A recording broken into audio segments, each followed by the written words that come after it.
ರಾಜ್ಯದಲ್ಲಿ ರೈತರ ಆತ್ಮಹತ್ಯೆಗಳು ಹೆಚ್ಚಳ ಆಗ್ತಾ ಇದೆ. ಇದಕ್ಕೆ ಬ್ರೇಕ್ ಹಾಕಬೇಕು ಅಂತ ಹೇಳಿ ಈಗಾಗಲೇ ಸಿದ್ಧತೆಗಳನ್ನ ಮಾಡ್ತಾ ಇರುವಂತದ್ದು ಆಲ್ ಇಂಡಿಯಾ ಫಿನಾನ್ಷಿಯಲ್ ಬೋರೋರ್ಸ್ ಫೆಡರೇಷನ್ ಅಧ್ಯಕ್ಷರು ನಮ್ಮ ಜೊತೆ ಇದ್ದಾರೆ. ಸರ್, ಈಗ ಒಂದು ಕಡೆಯಲ್ಲಿ ರೈತರ ಆತ್ಮಹತ್ಯೆ ಜಾಸ್ತಿ ಆಗ್ತಾ ಇದೆ. ಇದೀಗ ಅವರು ಅದಕ್ಕೆ ಬ್ರೇಕ್ ಹಾಕೋದಿಕ್ಕೆ, ಅದಕ್ಕೊಂದು ಪರಿಹಾರವನ್ನ ಸೂಚಿಸೋದಕ್ಕೆ ಒಂದು ಹೆಲ್ಪ್ ಲೈನ್ ನಂಬರ್ ಮಾಡಿದ್ದೀರಾ. ಹೇಗೆ ವರ್ಕ್ ಆಗುತ್ತೆ ಸರ್, ಮತ್ತೆ ಯಾವ ರೀತಿ ಕನೆಕ್ಟಿವಿಟಿ ಸಿಗುತ್ತೆ ಅಂತ ಇದು? ಇವತ್ತು ಆಲ್ ಇಂಡಿಯಾ ಫೈನಾನ್ಷಿಯಲ್ ಬಾರೋವರ್ ಫೆಡರೇಷನ್ನು ಯಾವುದೇ ಒಂದು ಪ್ರಾಂತ್ಯ ಭೇದವಿಲ್ಲದೆ, ಜಾತಿ ಭೇದವಿಲ್ಲದೆ, ಧರ್ಮ ಭೇದವಿಲ್ಲದೆ ಪ್ರತಿಯೊಬ್ಬ ಸಾಲಗಾರನಿಗೂ ಕೂಡ ಅನುಕೂಲ ಆಗೋ ರೀತಿಯಲ್ಲಿ ವಿಶೇಷವಾಗಿ ಇವತ್ತು ನಾವು ಹೆಲ್ಪ್ಲೈನ್ ಮಾಡಿರ್ತಕ್ಕಂಥ ಉದ್ದೇಶ ಏನಂದರೆ, ದೇಶದಲ್ಲಿ ಇವತ್ತು ಪ್ರತಿದಿನ 48 ಜನ ರೈತರು ಒಂದು ಸಾಲದ ಬಾಧೆಯಿಂದ ಆತ್ಮಹತ್ಯೆ ಮಾಡಿಕೊಳ್ಳುವಂಥದ್ದನ್ನು ನಮ್ಮ ಒಂದು ಈ ಗೌರ್ಮೆಂಟ್ ಡಾಟಾನೇ ಇವತ್ತು ನಮಗೆ ಸ್ಟ್ಯಾಟಿಕ್ಸಲ್ಲಿ ಸಿಗ್ತಾ ಇದೆ. ಹಾಗಾಗಿ ಇವತ್ತು ಅದನ್ನು ನಾವು ಒಂದು 5 ವರ್ಷಗಳ ಒಂದು ಪ್ಲ್ಯಾನ್ ಮಾಡ್ಕೊಂಡಿದ್ದೇವೆ. ಏನಂತ ಹೇಳಿದ್ರೆ, ನಾವು ಪ್ರತಿ ವರ್ಷ ಕೂಡ ಕನಿಷ್ಠ ಪಕ್ಷ ಇದನ್ನು ಒಂದು 20% ಕಡಿಮೆ ಮಾಡಿ ಒಂದು 5 ವರ್ಷದಲ್ಲಿ ಇದನ್ನು ನಾವು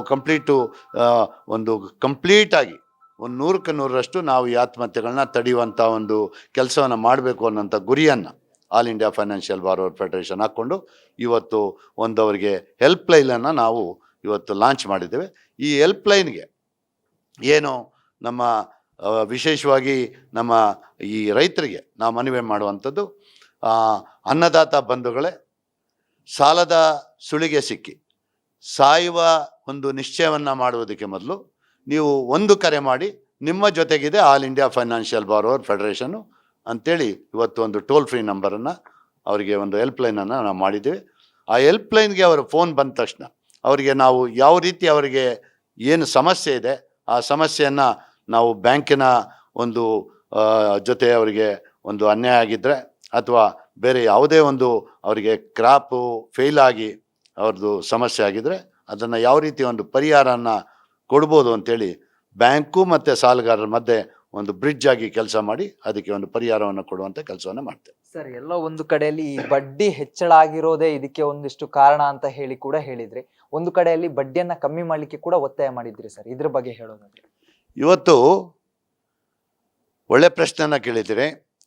ಇವತ್ತು ನಮ್ಮ ಮಾನ್ಯ ಪ್ರಧಾನಿಗಳು ಮೇಕ್ ಇನ್ ಇಂಡಿಯಾ ಪ್ರೋಗ್ರಾಮ್ ಬಗ್ಗೆ ಸಾಕಷ್ಟು ಒಂದು ಆದ್ಯತೆಯನ್ನು ಕೊಟ್ಟು ಕೆಲಸವನ್ನು ಮಾಡ್ತಾ ಇದ್ದಾರೆ. ಅವರೇನೆ ಇತ್ತೀಚೆಗೆ ಹೇಳಿದರು, ಗಣೇಶ ಕೂಡ ಚೈನಾದಿಂದ ಬರ್ತಾ ಇದೆ, ಯಾಕೆ ಇಲ್ಲಿ ಮಾಡಲ್ಲ ಅಂತ. ಇಲ್ಲಿ ಮಾಡಲಿಕ್ಕೆ ನಮಗೆ ಸರಿಯಾದ ಒಂದು ಕಾಂಪಿಟೇಟಿವ್ ರೇಟ್ಸಲ್ಲಿ ಸಾಲವನ್ನು ಕೊಡುವಂಥ ಕೆಲಸವನ್ನು ಮಾಡಿದರೆ, ಜೊತೆಗೆ ಇವತ್ತು ನಮ್ಮ ವುಮನ್ ಎಂಟರ್ಪ್ರನರ್ಸ್ನ ಅವರಿಗೆ ಸರಿಯಾದ ಒಂದು ಪ್ರಾತಿನಿಧ್ಯವನ್ನು ಕೊಟ್ಟು ಅವ್ರನ್ನ ಒಂದು ಸಬಲೀಕರಣವನ್ನು ಮಾಡಿದರೆ ಖಂಡಿತವಾಗಲೂ ಕೂಡ ನಾವು ಇವತ್ತು ಏನು ಪ್ರಧಾನಮಂತ್ರಿಗಳ ಒಂದು ಆಶೆ ಇದೆ, ಒಂದು ಮೇಕ್ ಇನ್ ಇಂಡಿಯಾ ಮತ್ತು ಒಂದು 5 ಟ್ರಿಲಿಯನ್ GDP ಬಿಸ್ನೆಸ್ಸನ್ನು ನಾವು ಮಾಡಬೇಕು ಅನ್ನೋಂಥದ್ದು ಇದು ಸಾಧ್ಯ ಆಗ್ತದೆ. ಅದು ಮಾಡುವ ತನಕ ಇವತ್ತು ನಾವು ಈಗಾಗಲೇ 1 ವರ್ಷದಿಂದ ನಮ್ಮ ಫೆಡರೇಷನ್ ಎಲ್ಲ ರಿಸರ್ಚನ್ನು ಮಾಡಿದೆ.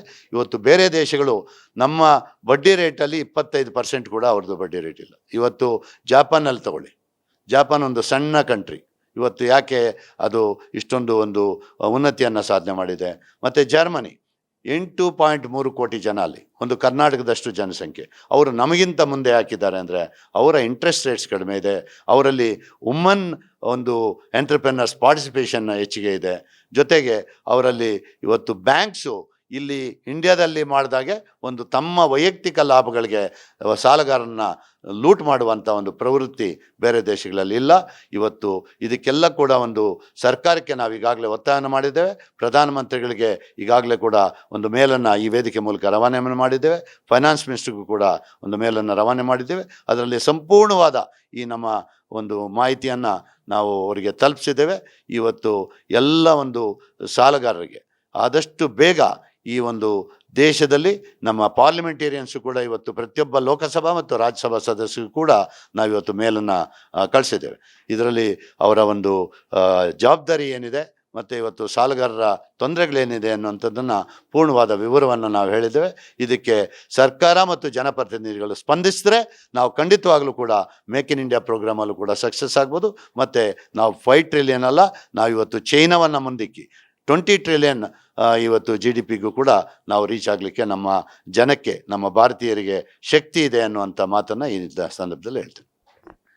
ಇದಿಷ್ಟು ದಯಾನಂದ ರೆಡ್ಡಿ ಅವರ ಮಾತಾಗಿರುವಂತದ್ದು. ಕ್ಯಾಮ್ರಾ ಪರ್ಸನ್ ಮಹೇಶ್ ಜೊತೆಗೆ Charan, guarantee news, Bengaluru. Guarantee news, ಸುದ್ದಿ ಖಚಿತ, ನ್ಯಾಯ ನಿಶ್ಚಿತ.